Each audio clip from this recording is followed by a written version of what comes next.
Boa tarde, pessoal.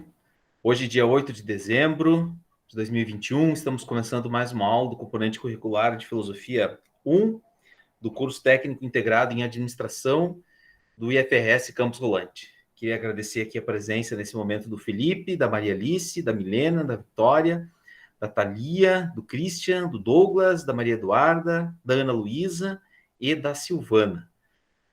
Queria, em nome de vocês, cumprimentar todos os colegas, né, que vão assistir, espero que assistam a aula depois, tem colegas que não estão assistindo a aula, mas em nome daqueles que estiverem assistindo, então, cumprimento vocês também, os nomes dos colegas que estão aqui presentes. E na aula de hoje a gente vai dar sequência, então, aos conteúdos, né, do nosso primeiro ano, desse formato remoto.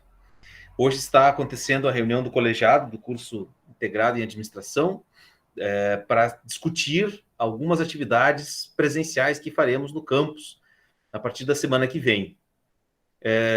Já pensando também, né, nesse primeiro contato nosso, eu combinei com o pessoal, né, eu não vou participar da reunião, né, mas já deixei avisado o professor Carlos, que é o coordenador do curso e também coordenador de ensino, que eu vou estar. Ótimo, Ana, sem problemas, tranquilo. Exatamente, essa reunião que eu falava, tá? Está dispensada por uma boa razão. E já havia comentado com o professor Carlos, com, né, o coordenador e coordenador de ensino, que eu vou estar, então, oferecendo uma atividade um dia. Vamos ver como que o colegiado vai deliberar sobre isso hoje. Mas, então, já estaremos também numa próxima quarta-feira, não na próxima ainda, né, mas lá em janeiro, primeira quarta-feira do mês de janeiro, teremos uma aula presencial no campus Rolante. Então, espero que vocês já tenham conhecido o campus até lá, né? Quem ainda não foi. Mas daí a gente vai se conhecer formalmente, né? Se conhecer presencialmente, né? Não teremos só mais uma tela, né? Então, eu não vou mais olhar para vocês só com foto de perfil, né? Eu vou olhar para vocês como pessoas, né? Na sua totalidade. Espero todos vocês lá, tá bom? Então, já estou avisando vocês, espero que o conselho delibere favoravelmente a isso, né? Do colegiado. Então, no dia 5 de janeiro, um pouquinho menos de um mês, né? A gente vai ter um encontro presencial. A gente vai estar indo, né, para as últimas aulas, os últimos encontros, né? Mas, sem dúvida alguma, já é uma prévia do que teremos lá em 22, né? Com as aulas presenciais, né? Com vocês ocupando o campus. Vocês, de certa forma, são um pouco mais privilegiados, né? Porque ao ter aula à tarde, vocês vão ver que tem muitas outras atividades acontecendo, né? Mas o campus vai ser do curso de vocês, né? O curso de administração, todo curso tem aula à tarde. Quem não puder ir presencial vai ter que, né? Enfim, vai justificar, a gente está compreendendo isso, né? Mas não é uma atividade assim, não vai ser uma atividade totalmente indispensável, né? Vai ser assim para a gente se conhecer, óbvio, né? Eu vou trabalhar, vai ter uma aula normal, assim, mas assim, eu já antecipo para vocês que é uma prévia do que nós vamos fazer em 22, tá? Então vocês já têm que se organizar, né? Óbvio, né, Thalia, se você tiver um compromisso, né, inadiável nesse dia, nesse horário, né, a gente vai entender com certeza, né? Mas é já para vocês irem se ambientando, se aclimatando, né, do ambiente que a gente vai fazer a partir dos movimentos que nós vamos fazer a partir do ano que vem, tá? Então a gente vai voltar no presencial 22, tá? A gente já está voltando no presencial em algumas atividades de alguns cursos com mais intensidade, né? Por exemplo, o pessoal do comércio, que tem aula à noite, os adultos, né, que fazem o curso de educação de jovens e adultos, eles vão ter aula toda noite, né? Em algumas semanas agora, em janeiro já, né? Então, assim, vocês já precisam começar, né, a se organizar para poder fazer isso, já ter, assim, as tardes livres de vocês a partir do ano que vem, né, gente? Assim que vai voltar, assim, tudo como era para nós, professores, para vocês ainda não, né? Mas a gente vai voltar no presencial. Essas primeiras semanas agora, né? Agora, as finais de dezembro e as primeiras de janeiro, elas vão ser assim mais a título de a gente ir trazendo os alunos, vendo como que vai ser o fluxo no campus, como é que vai ser toda a questão da nossa logística, né? E para vocês já irem se organizando para, né, para como que as coisas vão funcionar em 22. Sim, Maria Eduarda. Professor, eu tenho uma dúvida. Tipo assim, o nosso ano ele vai até, acho que é 19 de janeiro, né? Aí, no caso, a gente antes de, tipo assim, entrar as férias, vamos dizer assim, a gente já vai ter iniciado no campus, isso? Sim, Maria Eduarda. A gente vai fazer, sim, uma prévia do que será lá em 22. Então, a gente vai ter algumas aulas presenciais, né? Isso vai ser divulgado bem direitinho para vocês, a direção de ensino, a coordenação de ensino, os coordenadores de curso vão entrar em contato com vocês diretamente, né? E vão esclarecer bem como que vai funcionar. Vocês já vão ter algumas atividades, né, presenciais, né? O colegiado hoje vai deliberar sobre isso. Os professores vão apresentar as suas propostas e os professores vão votar, né? Até agora, a turma de vocês vai ser a última, né? Todos os cursos já aprovaram aulas práticas, né? Atividades práticas, mas não tão teóricas no primeiro momento, né? Presenciais no campus. Então, a gente vai fazer uma prévia, Maria Eduarda, né? Assim, a gente vai projetar já como vai ser 22, antes ainda, né, de terminar o bloco, antes de terminar esse ano de 21. Nosso ano ele vai oficialmente até 28 de janeiro. Até lá a gente vai ter atividades, tá? E aí nessas 2 semanas agora, antes do Natal, e as 2 primeiras semanas de janeiro, a gente vai ter atividades presenciais lá no campus, tá? Entendeu, Maria Eduarda? Sim, Douglas, pode falar. Sim, sim. Professor, as datas das aulas presenciais vão ser informadas pelo pessoal do curso, né? Sim, Coordenação. sim. Coordenação, direção vai informar vocês. É que eles falaram na reunião essa semana que já Isso. estava com data prevista para volta e coisa, só que eles disseram que o curso ia entrar em contato com a gente. Eu já estou me antecipando, Douglas, né? Eu já estou contando, né, com isso. Mas a reunião que vai definir exatamente quais datas, ela está acontecendo nesse momento, né? A Ana Luísa até agora acho que já saiu, né? Que é a representante da turma de vocês, ela já está participando do colegiado e estão reunidos para deliberar sobre isso, tá? Então cada professor lá vai preparar alguma atividade, né, presencial, e a partir da semana que vem vocês já vão ser informados. Acredito que até sexta-feira dessa semana vocês já vão ser informados, porque na próxima semana já vai ter aula presencial, né? Não digo todos os dias, todas as tardes, da 1 às 5:30, né? Isso não, mas que vai ter aula já, alguma atividade prática presencial no campus, vai ter já na semana que vem, a partir da semana que vem. Não vai ser todas as tardes também. Foi o Douglas que perguntou, né? Não vai ser todas as tardes, Douglas, né? Mas vai ser assim, a gente vai começar tipo garoa antes do temporal, né? A gente vai começar devagarinho, a gente vai começar assim aos poucos, trazendo o pessoal, né? Vocês vão finalmente se conhecer pessoalmente, né? Para quem não se conhece, acredito que talvez muitos já tenham sido até colegas em outras escolas, né? Mas a gente vai fazer assim uma primeira experiência, né? Presencial no campus já com a turma de vocês e com todas as outras, né? Vocês vai ser mais especial ainda, porque vocês, enquanto turma, não se conhecem em sala de aula ainda, né? Pelo menos enquanto aluno do IFE, né? Então, se preparem que a gente já vai começar isso, tá? Certo, Douglas? Sim, senhor, tudo certo. Não fiquem muito ansiosos, né? Deixem essa ansiedade para, né, para outra coisa, né? Mas a gente vai, certamente o professor Carlos, né, que é o coordenador do curso de vocês, ele vai se dirigir diretamente e oficialmente para vocês, né? Eu já estou me antecipando aqui, tá? Né? Eu já estou dando um spoiler, né? Como é que a coisa vai ser. Mas é algo nesse sentido, tá? Vocês vão ter aulas práticas presenciais no campus ainda agora em dezembro, né? E em janeiro também, nas primeiras 2 semanas de janeiro, vão ter também aulas presenciais lá no campus, tá? E aí, 22, não temos ainda... quer dizer, tem até, né, uma data já prevista, que é março, né? Para os primeiros dias de março ali, a gente vai voltar todo mundo lá no campus. Sim, Guilherme?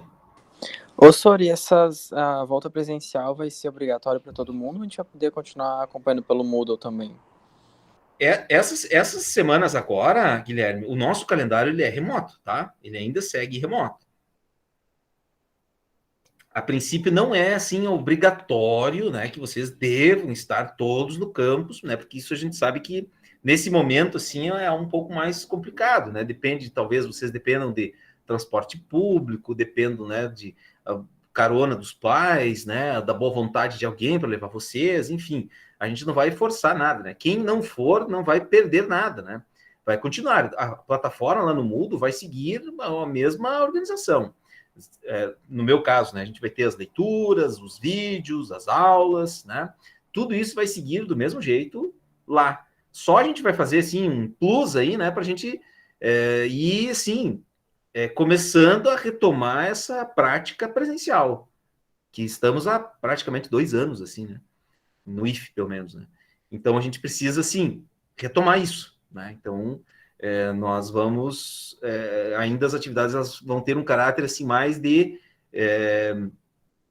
óbvio que são atividades pedagógicas, todas elas, né? Mas elas ainda vão ter... Pelo menos eu vou fazer isso, né? Vou fazer a título de convite, né? Não vai ser, assim, algo obrigatório, tá? Certo, Guilherme? Certo, senhor. Obrigado.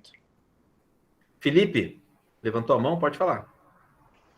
Ô, senhor, mas aí, tipo assim, como é que vai funcionar? Tipo, se metade da turma estiver na sala e metade, tipo, no Meet, tipo, como é que vai dar aula daí, tipo, pros dois? Aí, tipo, vai fazer, tipo, da sala direto?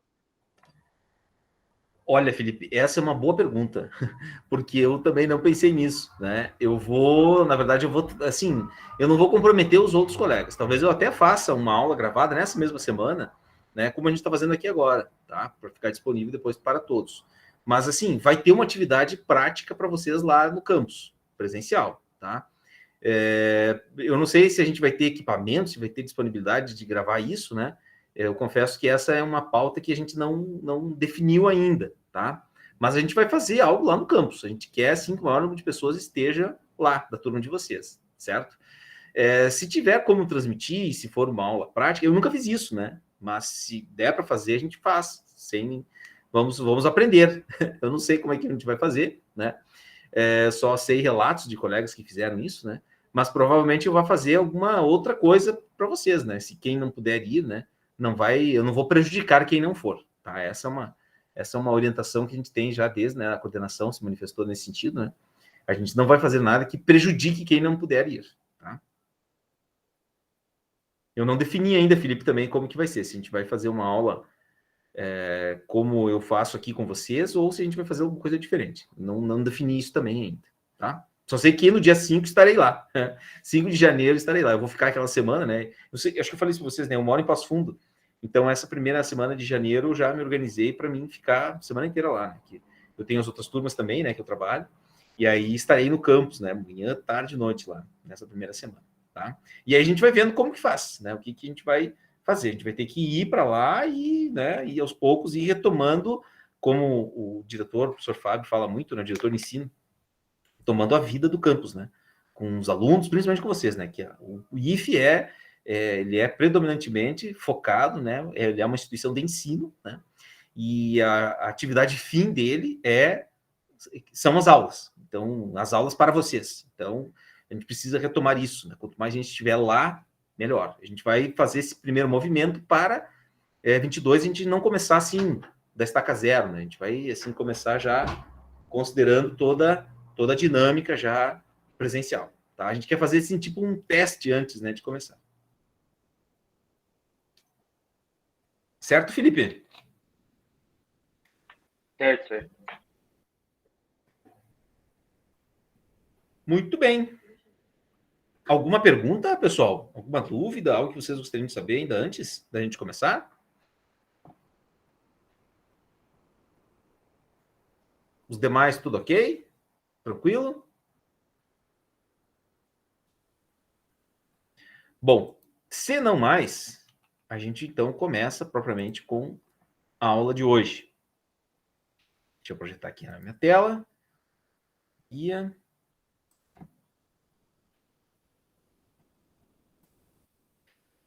Apresentação. Ó, beleza. Muito bem, pessoal. Então, a gente vai começar na aula de hoje a falar de um filósofo que talvez não. Assim, todos os comentaristas, todos os professores de filosofia, todos os filósofos, todos os pesquisadores que fazem isso profissionalmente falam que Platão, discípulo de Sócrates, sem dúvida alguma, um dos maiores filósofos da história da filosofia, um dos maiores pensadores da humanidade. Platão é, sem dúvida alguma, uma mente que, cada vez que ele é lido, que a sua obra é lida, se abre um universo de novas possibilidades. Ele é um autor clássico, no sentido literal da palavra. Não só porque ele pertence a um período da filosofia chamado período clássico da filosofia, mas é porque toda obra clássica, cada vez que ela é lida, ela ensina algo novo para a gente. Ela é atemporal. Toda obra clássica, o que é um clássico? Um clássico é uma obra, um pensamento,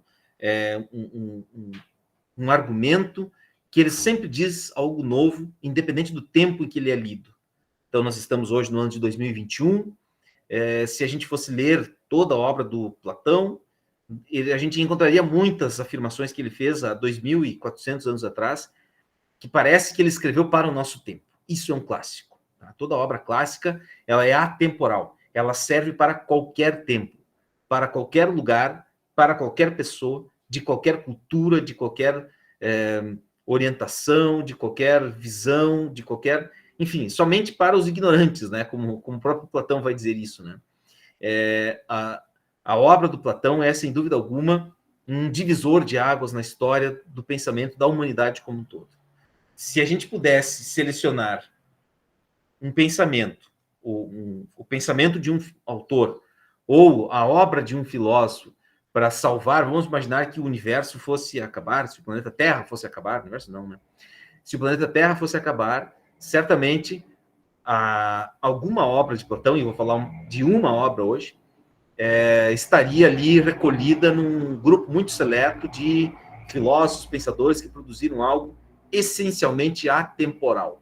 Atemporal no sentido de ser válido, útil,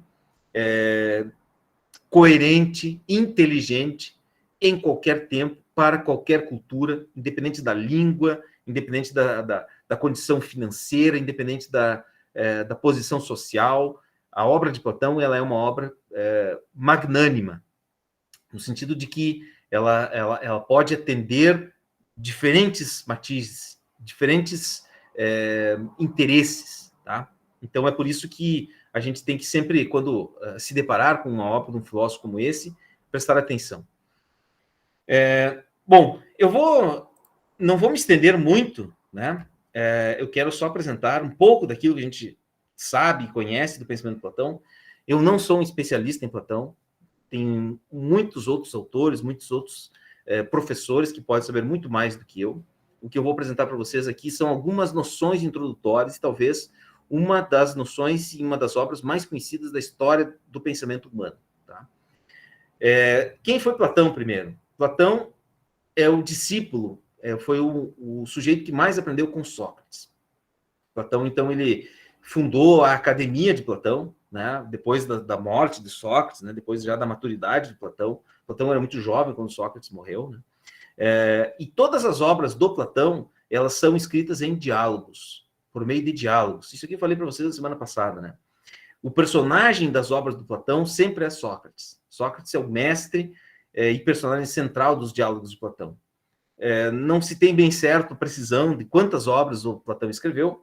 O que nós sabemos é que em torno de 36 diálogos, não há bem certeza nisso, né? 36 ou 37 diálogos foram supostamente escritos por Platão, acredita-se nisso, né? Alguns deles são considerados apócrifos, né? Que talvez muitos intérpretes, muitos estudiosos do pensamento de Platão dizem que talvez não tenha sido ele que tenha escrito, né? Assim como tem os evangelhos apócrifos de Jesus, tem as obras, os diálogos apócrifos de Sócrates, né? Então aqui tem uma lista deles, né? Alcibíades, segundo Alcibíades, né? Hiparco, né? Que seriam diálogos que supostamente são apócrifos, que não tenham sido escritos por ele, né? Mas são diálogos que tem lá Sócrates discutindo com alguém, tá? Esses aqui que vocês estão vendo, então, são diálogos que foram escritos pelo Sócrates, né, pelo Platão, né, como personagem Sócrates, né, Hippias Menor, Laques, Eutífron, Ion, Protágoras, Cármides, Apologia, Críton, Lises, Górgias, Menexeno, Eutidemo, Meno e Crátilo, né? Esses são alguns dos diálogos que se tem certeza, né, que foram escritos pelo Platão, tá? Bom, mas eu quero falar de um diálogo em especial, e mais do que isso, depois eu vou falar de um diálogo, um livro desse diálogo. Esse livro que vocês estão vendo aqui, chamado A República de Platão, é, sem dúvida alguma, uma das obras mais importantes da cultura ocidental. Um dos livros mais lidos, mais comentados e mais interessantes da história da filosofia. Tá? E ele é um livro que ele é composto por 10 partes, né? A qual os gregos chamavam de pequenos livros, dentro do livro. Tá? Então, existia um grande livro, a República como um todo, né? Que são 10, é composto por 10 livros. Tá? Então, a gente pode ler cada livro, pode ler separado, mas o ideal é sempre ler todo ele, né? Porque Platão, ele é além de filósofo, ele é também um estudioso da lógica. Só que a lógica platônica, ela é uma lógica um pouco diferente da lógica aristotélica, né, de enunciados curtos. A lógica do Platão é uma lógica dialética, né, em que os personagens estão sempre debatendo, trocando opiniões, trocando ideias. As ideias vão se sobrepondo umas às outras, né? E hoje de manhã, antes de começar a aula com vocês, estava revendo alguns vídeos, um material de um site que eu acompanho muito, faço alguns cursos, né? É o site da Nova Acrópole, né? Que é um site que ele oferece cursos de filosofia da antiguidade, né? E aí eu estava assistindo uma dessas aulas, né? Desse curso, e se falava, né? Da importância do pensamento do Platão para a lógica, né? E como essa lógica, como que as obras do Platão são escritas, né, dentro dessa lógica, em que se você não entendeu um parágrafo de um capítulo de um livro, você vai perder o raciocínio como um todo, né? E aí até a palestrante estava dando assim, no curso ela falava, né, às vezes você pode ficar 5 minutos, 10 minutos perdendo uma conversa, se você perdeu aquela conversa, e perdeu esse tempo e voltar para a conversa, logo você vai entender a conversa de novo, né? Com Platão não acontece isso, né?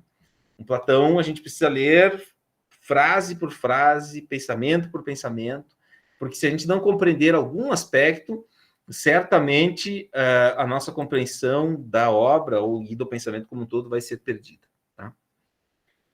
Bom, dizem que esse livro, A República de Platão, é o livro depois da Bíblia, mais traduzido na história da humanidade, né? É o livro que mais foi escrito em outras línguas que não a sua língua original, que é o grego arcaico, né? O grego antigo, como se diz, né? Não o grego que se escreve e se fala hoje na Grécia, mas o grego lá da época do Platão. É o livro que foi mais lido depois da Bíblia, né? Mais lido e mais traduzido. Diferentes línguas receberam traduções do pensamento do Platão. Esse livro, A República. Tá? E esse livro ele tem vários temas, mas aqui eu citei 4 aspectos, né, da República de Platão, que ali a gente encontra uma teoria da realidade, depois eu vou explicar para vocês o que é uma teoria da realidade. Nós encontramos uma teoria da educação, nós encontramos uma teoria sobre a verdade, nós encontramos uma teoria sobre a justiça, enfim, uma série de temas e assuntos que são profundamente filosóficos. A gente pode encontrar respostas nessa obra do Platão, sobre esses temas, né? Sobre a educação, sobre a verdade, sobre a realidade, sobre a justiça, né? É um livro, então, que ele aborda profundamente, e vocês vão ver depois, assim, que faz muito sentido o que ele diz. E eu fico assim, pessoal, uma coisa que eu gostaria sempre de marcar muito, deixar bem claro isso para vocês, é que, assim, a gente tem que pensar que esses sujeitos escreveram essas teorias numa época em que eles não tinham nenhum recurso tecnológico. Era o único recurso que eles utilizavam era a sua capacidade racional, era a sua capacidade imaginativa, era a sua capacidade intelectual, era a sua capacidade de pensar em questões e respostas a essas questões altamente inovadoras, puramente resultado da capacidade humana de usar livremente a nossa razão. Então, assim, quando a gente se depara com uma obra como essa, né, a gente sempre tem que pensar, esses caras escreveram isso, pensaram isso, e a gente precisa, assim, se dar conta de uma coisa. A gente só precisa entender um pouquinho do que eles disseram, a gente não precisa entender tudo, né? A gente precisa entender um pouquinho só do que eles escreveram. Esses caras pensaram isso do nada, e escreveram tudo isso do nada. É uma folha em branco. Eles criaram propriamente a filosofia. A gente pode dizer que o pensamento de Platão ele é um dos pilares de sustentação da filosofia. Aqui nós temos propriamente um exemplo de uma filosofia altamente inovadora. Poucos filósofos do mundo conseguiram até hoje fazer isso, criar uma filosofia totalmente nova. Muito do que se tem em filosofia é comentário, a reprodução, há pouca inovação. Platão é um desses que inova completamente. É um filósofo que formula uma teoria que ela recebe N novas interpretações. Eu vou dar depois alguns exemplos no final para vocês. Tá? A teoria do Platão ela é atemporal. O que o Platão imaginou serve para a gente compreender a nossa condição hoje, pleno século XXI, no ano 2021, distantes de 2.400 anos, mais ou menos, né, dessa elaboração teórica. Tá? Bom,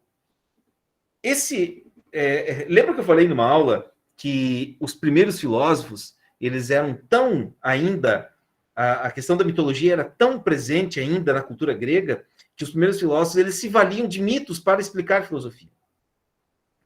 E o pensamento do Platão, ele é assim, Platão, ele vai... o Sócrates, né, pessoal? Isso a gente tem que ter cuidado, né? O pensamento do Platão, ele não é assim, não é que ele escreveu em primeira pessoa. O seu pensamento, nós chegamos até o seu pensamento por meio da boca de Sócrates. É Sócrates falando como Platão pensa. Ou o inverso, a gente pode pensar assim também, né? Alguns comentaristas dizem que talvez Sócrates nunca tenha existido, porque a gente não tem nenhum escrito do Sócrates, mas a gente tem os escritos do Platão. E aí, o que nós sabemos do pensamento do Platão é por meio dos diálogos em que o Sócrates aparece como personagem principal. Aí a gente não sabe, né, se o Sócrates ele é o Platão, né, ou se o Platão só copiou o que o Sócrates disse, tá? Esse é um enigma, é um mistério, né? A gente não tem 100% de certeza. Particularmente, assim, os comentaristas que eu leio, eles acreditam que Sócrates de fato existiu e que Platão foi o seu discípulo e ele usava, né, a maneira como Sócrates fazia filosofia, e o Platão, na verdade, redigia esse pensamento, que, na verdade, é como se o Platão... Nós não temos 100% de certeza. Esse é um mistério, né? Isso a gente não tem 100% de certeza. Se o que o Platão escreveu era ele usando o Sócrates como personagem, ou se o Platão só foi o cara que copiou o que o Sócrates escreveu. Né? Se o Platão foi só o cara que copiou o que o Sócrates falou. Né? Mas, de qualquer forma,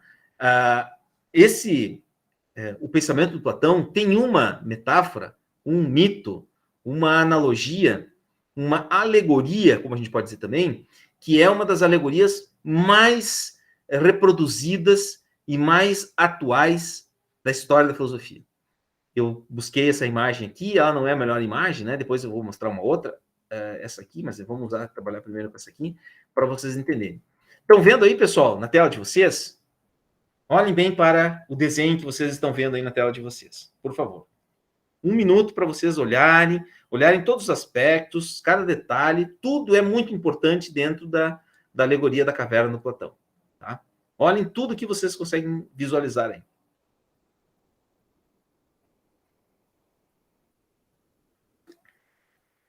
Um minuto para vocês fazerem isso, pessoal.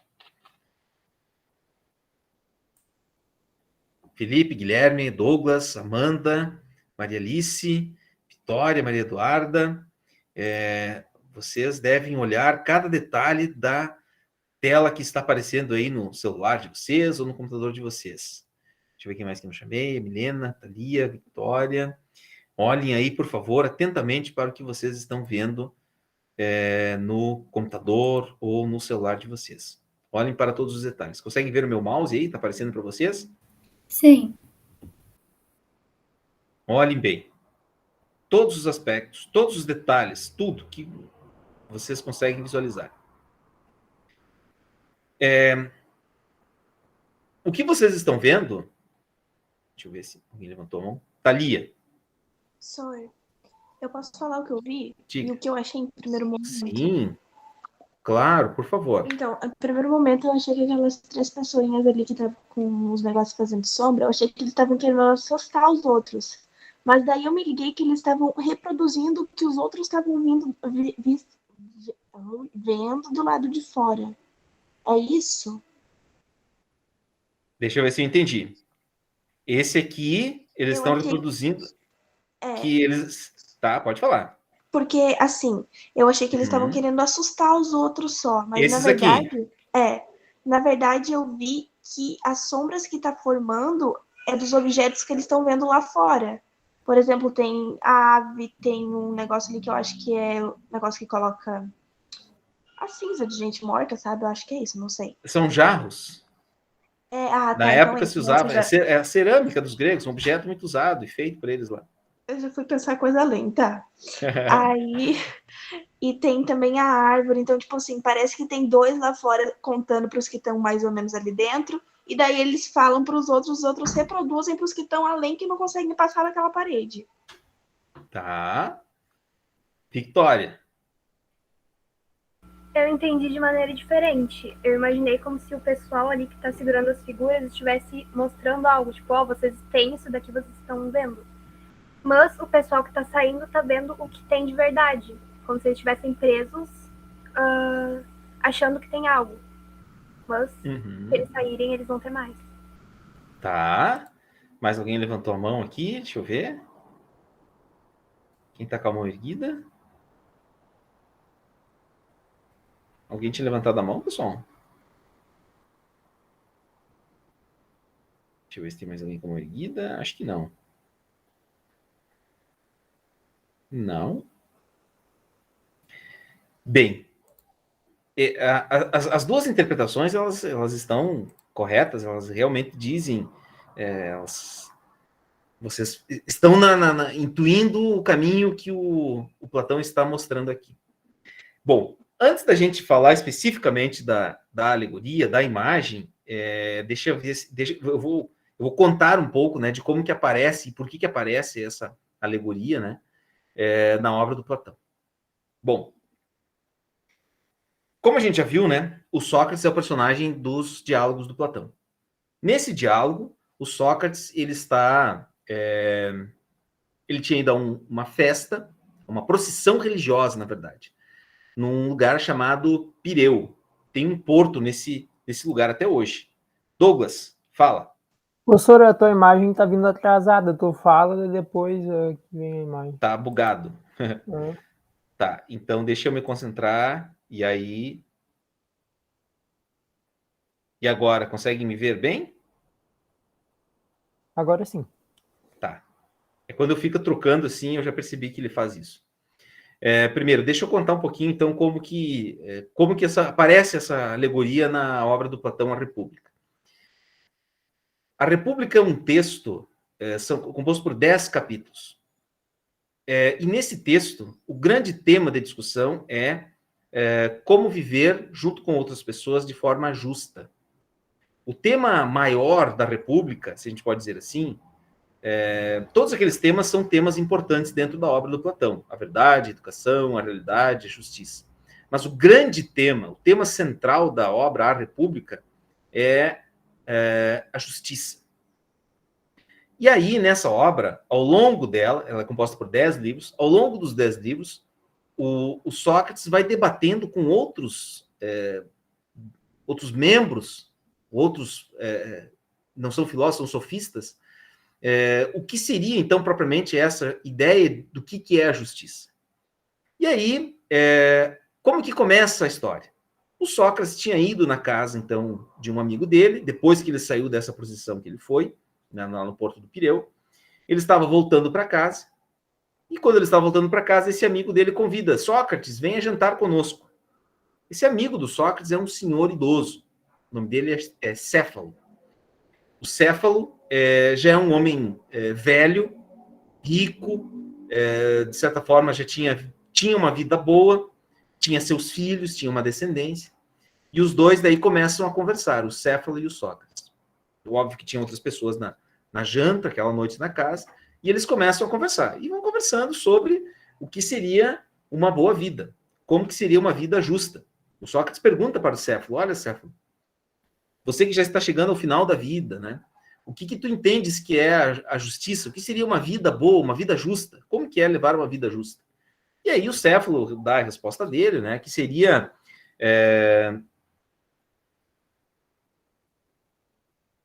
dar a cada um que é de direito e seguir... Deixa eu reformular aqui a definição. Dar a cada um que lhe é seu e morrer sem nada recear. Ele já é velho, ele está pensando mais na vida dele depois que ele morre, né? E ele, enfim, aí essa é a primeira definição. Aí os outros vão debatendo com ele as definições do que eles entendem por justiça, né?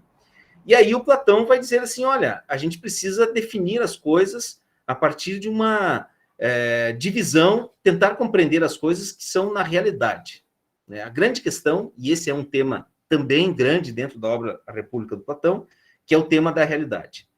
E aí, lá pelas tantas, e depois de um bom tempo dialogando, no livro 7, o Platão, quando ele esgota, o Sócrates, quando ele esgota a sua argumentação racional sobre o que era uma vida boa, uma vida justa e o que era a realidade, ele recorre a essa alegoria, né?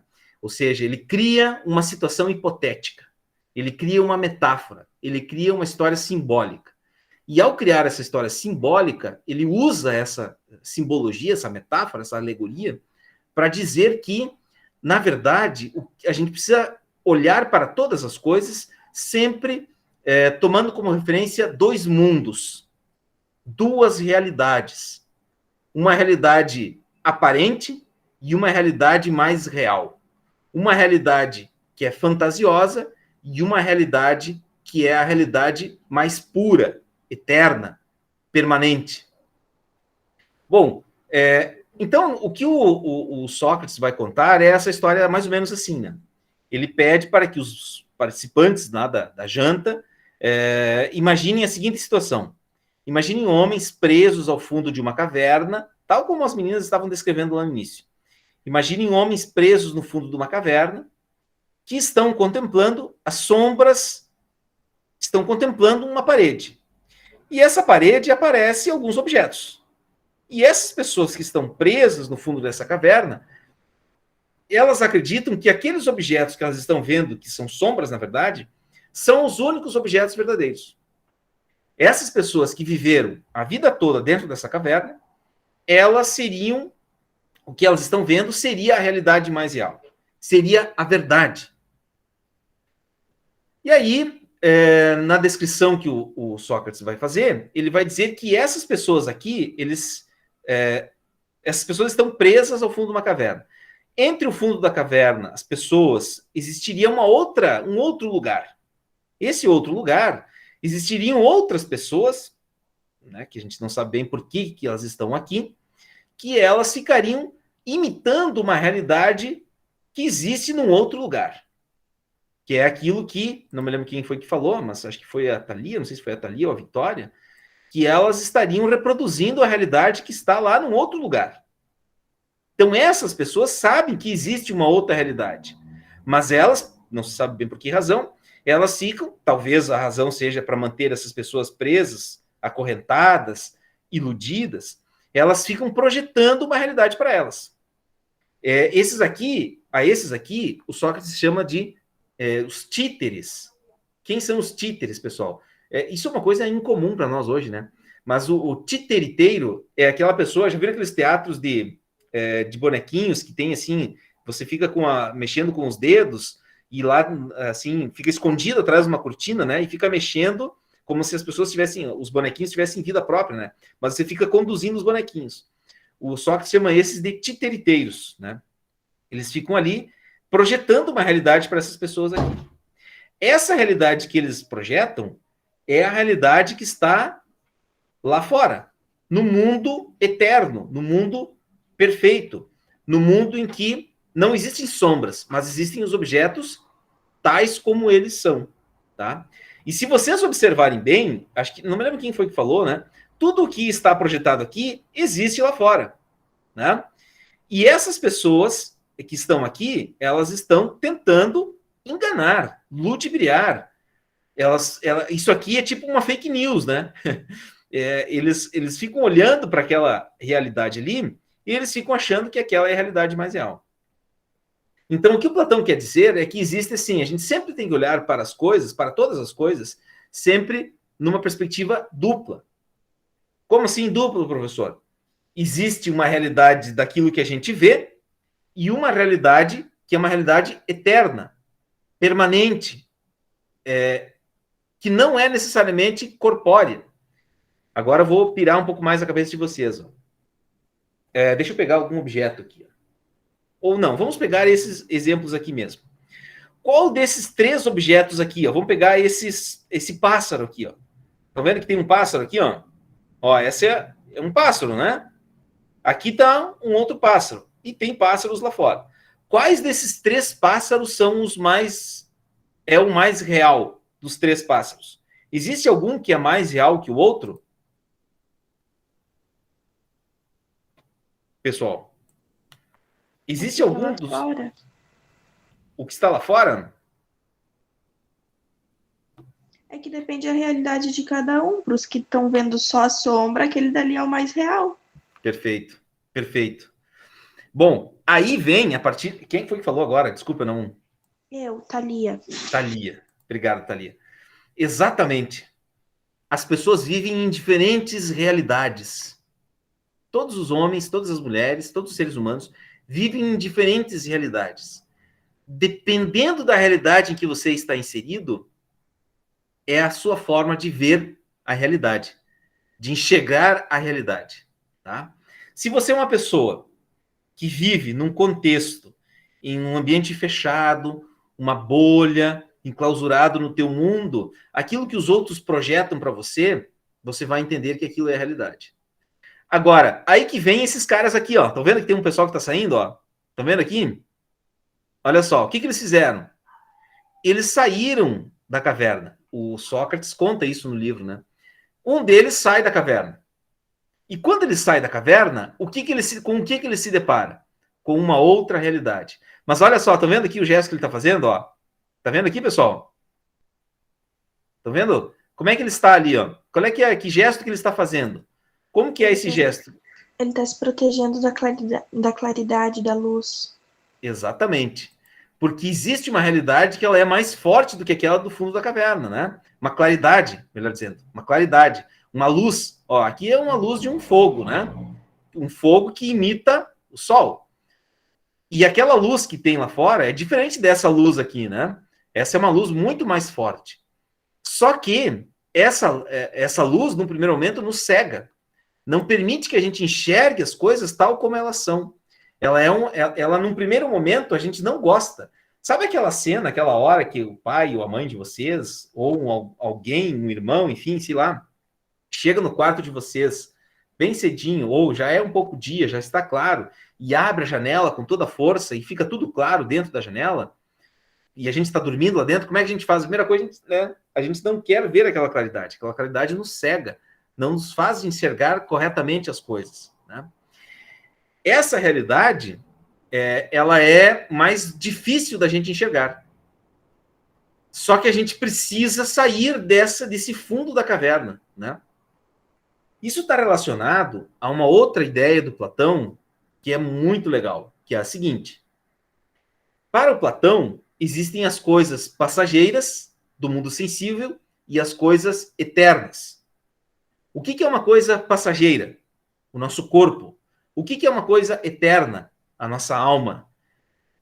Quando nós nascemos, a nossa alma já existia. Ela estava no mundo das ideias que são eternas. A alma estava lá junto com as coisas eternas. E quando a gente nasce, a nossa alma nasce num corpo. Né? E esse corpo ele vai se transformando. Ele é algo passageiro, ele é algo que vai se acabar um dia. Né? Quando a gente morrer, o nosso corpo vai morrer. Agora, a nossa alma, ela vai continuar, ela é eterna, ela está no mundo das ideias. Né?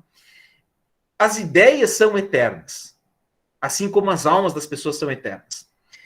Só que, e agora vem uma coisa muito louca, né? Alguém já disse, né, que essa realidade, ela é tão verdadeira como essa realidade aqui para a pessoa que está no lugar. O Platão vai mais longe. Esse ainda é um nível superficial de realidade. A realidade mais real é aquela do mundo das ideias. Não é nem essa que está fora aqui, ó. Não é nem essa aqui do mundo que a gente acha que é um mundo mais material do que esse aqui. Isso é uma sombra de uma cópia da realidade material. O mais verdadeiro de tudo isso aqui, pessoal, da sombra, da cópia e do pássaro é a ideia do pássaro. Estão conseguindo entender? Porque um pássaro, um dia ele vai morrer. Agora, tem um lugar só em que ele vai ser eterno, que é no mundo das ideias. A ideia do pássaro é eterna. O pássaro, ele é algo passageiro. Ele vai um dia morrer, ele vai acabar. Por exemplo, assim, a gente vai ter um encontro presencial. Vocês vão me ver, vão ver o meu corpo, não mais a minha tela. Eu espero que todos estejam lá, tá, pessoal? Vocês vão ver o meu corpo. Não vai ser só mais uma imagem do que eu sou. Mas nem isso, nem o meu corpo é a realidade mais real. O meu corpo, ele vai acabar. Um dia ele não existiu. E quando eu morrer, ele não vai existir mais. Agora, a ideia do que eu sou, ela sempre existiu. Ela sempre vai existir. Ela é perfeita. Ela é eterna.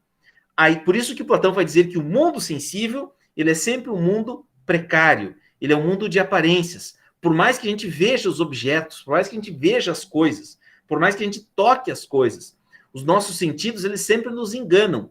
Assim como essa pessoa que está aqui, né? Era muito mais cômodo para ela ficar aqui. Mas quando ela se deparou com a realidade, no primeiro momento ela não gostou, ela não quis, né? Porque os nossos sentidos, eles nos enganam, né? Eles acham assim que aqui está mais cômodo, aqui é mais sofrido no primeiro momento, mas é mais real do que estar aqui dentro, né? Assim também é a ideia das coisas. A ideia, ela é sempre mais perfeita do que o objeto. Vou pegar aqui, sei lá, o meu mouse. Olha só, meu mouse, tá? Ele sempre existiu. Ele é algo eterno, ele é algo perene, perfeito, né? No mundo das ideias. Esse mousezinho aqui, ele vai acabar, ele vai se desintegrar, ele vai passar por transformações, o tempo vai passar, ele vai ficar, sei lá, a pilha já não vai mais funcionar, talvez ele perca, né, as suas funções, ele não sirva mais como um mouse. Mas a ideia de mouse, ela vai permanecer, né? Por mais que eu não exista mais, por mais que ninguém faça uso, né, de qualquer coisa, a ideia do mouse, ela é perfeita, ela é eterna, ela é atemporal, ela é igual sempre. Um outro exemplo de algo que é perfeito, eterno, imutável e está perene no mundo das ideias, que a gente tem apenas a cópia disso aqui no mundo material, são as formas geométricas, tá? Um quadrado, o Platão também era matemático, tá, pessoal? Um quadrado, um triângulo, um retângulo, qualquer forma geométrica, os números, tudo isso são eternos, né? O máximo que a gente vê é a aparência disso. Mas a ideia do que é um quadrado, do que é um triângulo, do que é uma pirâmide, a ideia disso, ela é perfeita. Ela não vai mudar, nunca, tá? Assim como as nossas almas. A alma de cada um de vocês, do Felipe, da Amanda, da Thalia, da Vitória, de todos que estão aqui, de qualquer ser humano.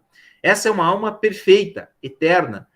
Esse mundo que nós vivemos é um mundo de aparências. É um mundo sensível. É um mundo que as coisas vão se deteriorar, que a gente tem apenas acesso a cópias das coisas, tá? É claro que é muito melhor a gente contemplar essa realidade de fora da caverna do que a realidade do fundo da caverna, tá?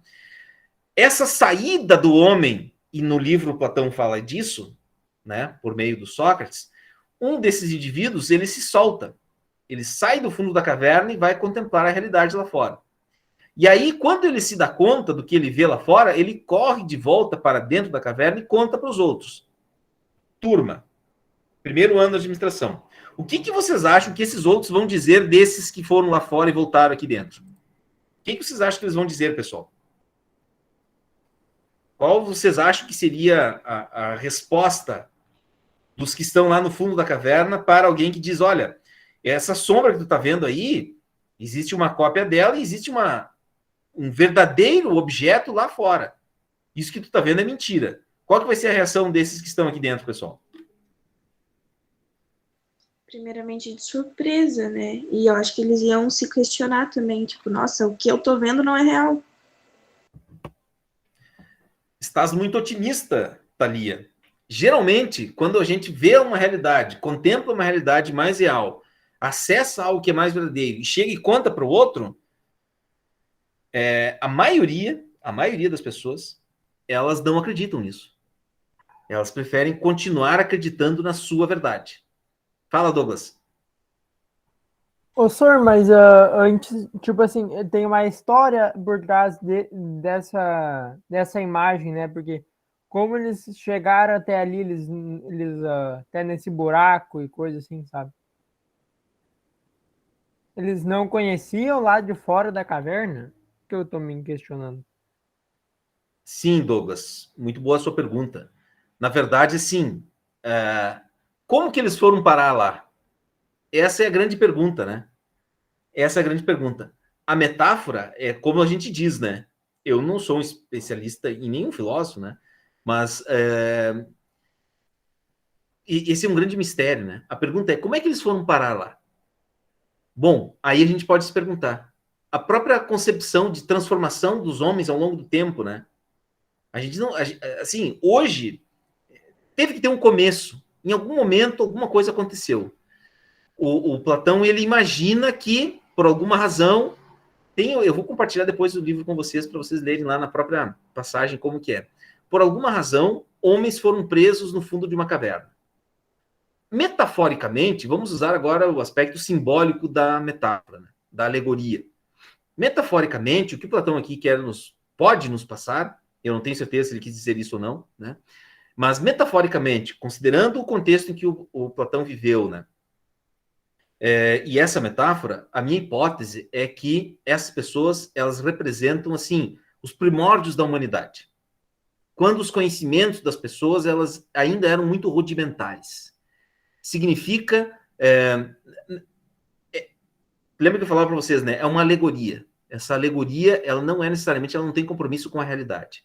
E nessa alegoria, a impressão que eu tenho é que o Platão quer nos mostrar que houve em algum momento a humanidade já viveu pior do que está vivendo agora, né? Houve um momento em que a humanidade, de certa forma, acreditava em histórias totalmente fantasiosas, né? Para explicar a realidade. O que Platão aqui quer dizer é o seguinte, olha, a gente precisa evoluir, a gente precisa ir além, a gente precisa sair dessa caverna. Eu diria ainda também, Douglas, que a ideia da caverna... Ah, esqueci de falar. As pessoas estão no fundo da caverna amarradas a grilhões. Tá bom, Thalia? Certo, valeu. As pessoas estão amarradas no fundo da caverna. O que significa essas amarras? Significa a ignorância das pessoas numa concepção de mundo e de vida muito pequena, muito simplista, muito cômoda, muito confortável, muito pacífica, né? Significa assim, eu não vou me esforçar. Vejam bem, uns saíram de dentro da caverna, mas vocês imaginem, para essa pessoa sair de dentro da caverna, o que tudo ela teve que passar? Ela teve que romper essas correntes, né, esses grilhões. Essa pessoa, de certa forma, se sentia incomodada com aquela situação. Mas eu estou aqui fechado, será que não tem alguma outra coisa além disso aqui? Né? Eu tenho a impressão de que o Platão é uma hipótese, tá, Douglas? Eu não tenho 100% de certeza disso. O que o Platão está querendo nos mostrar é que, assim, alguns seres humanos, por alguma razão, não sabemos exatamente qual, eles tentam ir além da condição mundana em que a gente está inserido, né? Além da condição previamente determinada para nós, além da condição que todos nós nascemos, né? Lembra que eu falei para vocês que esse é um livro também que fala sobre educação? No fundo, é assim, olha, alguns colegas, vou dar um exemplo aqui, desculpe, né? Eu sei que tem N razões, né? Talvez por as pessoas não poderem participar, né? Mas assim, alguns preferiram não vir na nossa aula hoje. Alguns não vão ir lá no dia 5 de janeiro. Alguns vão preferir ficar dentro da sua casa, né? Dentro do seu espaço, presos lá, acreditando naquilo que estão vendo, né? Então, assim, alguns, por alguma razão, são movidos a romper com a sua condição natural, vamos dizer assim. Não sei se essa é a melhor palavra, mas são instigados a ir além do seu mundinho, a sua caverna, a sua condição, e querem ver um mundo além disso que está aí posto, isso que está aí dado, né? Então, eu acho que assim, Douglas, a tua pergunta é muito interessante, né? No sentido, assim, de dizer, mas o que significa isso? Olha, simbolicamente, metaforicamente, é a nossa condição humana. A gente nasce preso no fundo de uma caverna, amarrado a grilhões. E para a gente sair disso e contemplar uma realidade mais real, a gente precisa fazer um esforço grande. Esse é o esforço do conhecimento. Isso é sair da opinião para o conhecimento, da doxa para a episteme, né? De uma realidade mais sensível para uma realidade mais real, né?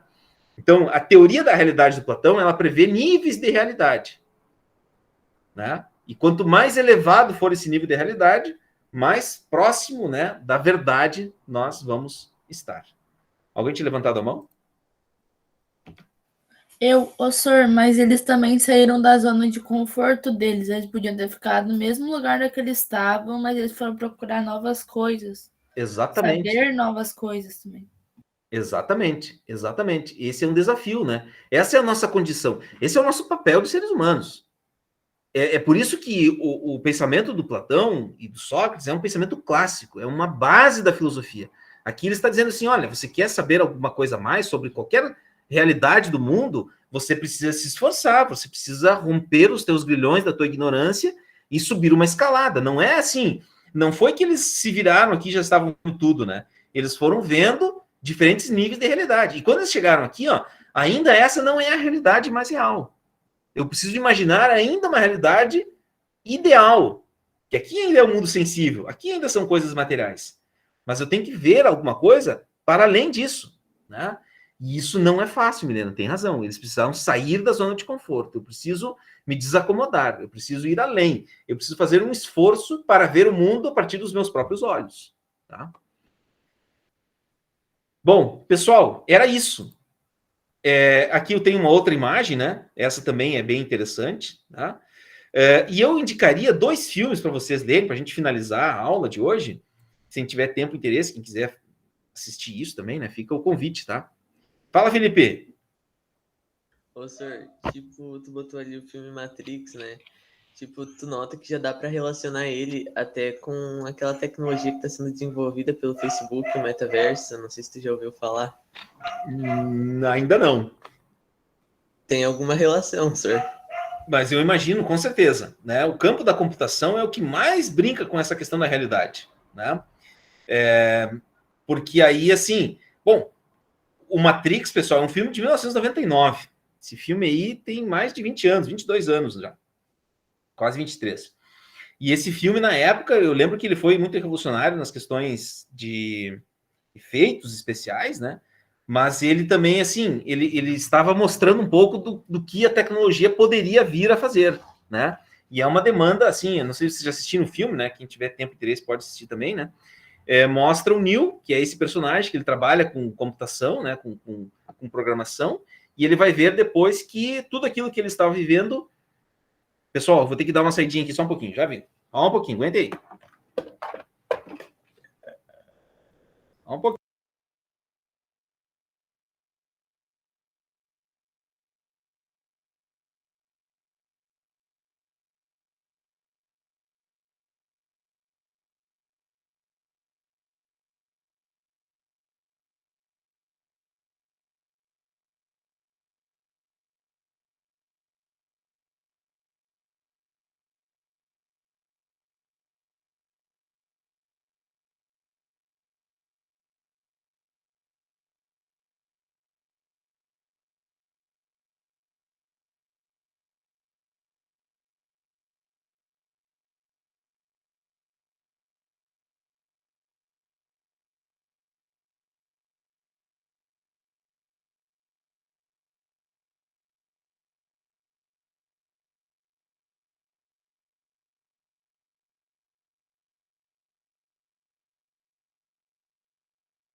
Pronto, pessoal, voltei. Hoje é feriado aqui em Passo Fundo. Estão me ouvindo, pessoal? E aí eu tô com meus filhos em casa e volta e meia eles querem alguma coisa, tá? Bom, mas enfim, a gente tá falando do Matrix, né? E aí, assim, o filme mostra um pouco, né, um mundo utópico, né? Uma distopia, né? Uma distopia, um mundo às avessas, um mundo ao contrário. E aí mostra o Neo, que é alguém que ele, assim, já está, desde sempre ele ficava com essa pergunta, né? Mas será que o que eu estou fazendo aqui é o mais correto? Será que é assim mesmo, né? Ele sentia, assim, um certo drama. Tem vários elementos filosóficos presentes nesse filme, pessoal. Quem tiver tempo e interesse, assista. Um outro que não se fala tanto, mas que é muito legal também, quer dizer, não se fala tanto mais hoje, né? Mas é o Show de Truman, o Show da Vida. Quem tiver tempo e interesse, pessoal, é fantástico esse filme. Eu lembro que eu assisti a primeira vez, ainda na época que o filme também tinha sido recém-lançado, e eu achei o filme muito idiota, né? Mas eu não tinha ainda acesso, né, assim, a essa relação que a gente pode fazer entre o pensamento do Platão e esse filme, né? Mas é assim, o Show de Truman é um Big Brother. E desde que o sujeito nasce, é um bebê, pessoal. Todo mundo, no lugar que ele vive, é uma ficção. E só ele foi um bebê, também, como perguntava antes o colega ali, né? Como é que ele foi parar lá, né?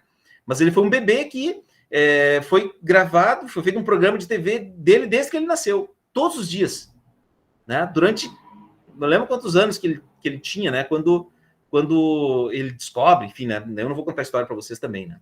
Mas assim, ó, assista, pessoal. Esses dois filmes são duas boas indicações, né? Para vocês compreenderem um pouquinho essa brincadeira aí, né? Da realidade que a gente está inserido, né? E que o cinema trata muito bem, né? Talvez de forma muito mais didática, né? Traz aí alguns conceitos, algumas ideias, né? Essa ideia da realidade, né? Que talvez a gente esteja vivendo uma realidade que não é a realidade mais real, né? Acho que foi o Felipe que falou, né? Dessa questão do Facebook, né? Foi, né, Felipe? Foi tu que falou agora? Foi. Tá. Uma coisa assim que já está assim, é muito comum, né, pessoal, os algoritmos, né, nas mídias, nas redes sociais, né, em que ele já vai assim se programando, né? Você começa lá só a pesquisar sobre carros na internet, vai aparecer só coisa sobre carro para você, né? Então é mais ou menos isso, né? É essa lógica, você vai se fechando cada vez mais dentro de uma caverna, dentro de uma bolha. As bolhas ideológicas também hoje, né? As pessoas acreditam, eu sou desse lado aqui, eu só convivo com pessoas que pensam mais ou menos como eu, né? E aí eu vou cada vez mais, ao invés de expandir a realidade, né? Você fica cada vez mais restringindo a realidade, né? Aquela dimensão que você está, de certa forma, habituado, acostumado, né? E quando deve se fazer exatamente o contrário, né? A gente deveria, sim, conviver e se relacionar e ver as coisas mais diferentes, mais diversas, mais estranhas, talvez, no primeiro momento, né? Para a gente poder, de certa forma, ir compreendendo essa realidade de uma forma muito mais ampla, né? Mas era isso, pessoal, para hoje, né? Que eu tinha para vocês. Queria agradecer a atenção de vocês, muito obrigado, né? Vou deixar lá, não tem tarefa para essa semana, tá? Vou deixar uma tarefa para a próxima semana para vocês fazerem, né? Eu quero dar mais uma aula ainda sobre o pensamento do Platão, falar numa outra analogia que ele usa lá na República do Platão, e para essa semana eu vou deixar mais leituras e mais 2 vídeos lá para vocês assistirem. Certo? Espero todos vocês dia 5 de janeiro, tá? Lá no Campus Rolante, vamos ter uma aula presencial, né? Aí vocês vão ver, conhecer essa pessoa que vos fala, né? Quero conhecer todos vocês, né? Espero que todos possam, na medida do possível, óbvio, né? Estarem lá no dia 5, tá bom? Então tá, senhor. Tchau. Espero que vocês tenham ficado bem incomodados com a aula de hoje, tá? Quem Eu quiser gostei depois da aula, rever, senhor. né? Quiserem retomar, obrigado, Douglas. Vocês podem assistir, eu vou, assim que terminar aqui e receber a gravação, eu vou disponibilizá-la para vocês, tá bom? Tá bom, tchau, senhor. Obrigado pela aula. Tchau, boa semana. Obrigada. Atentos à realidade que estão. Nos vemos por aí. Um abraço, até mais. Tchau, tchau.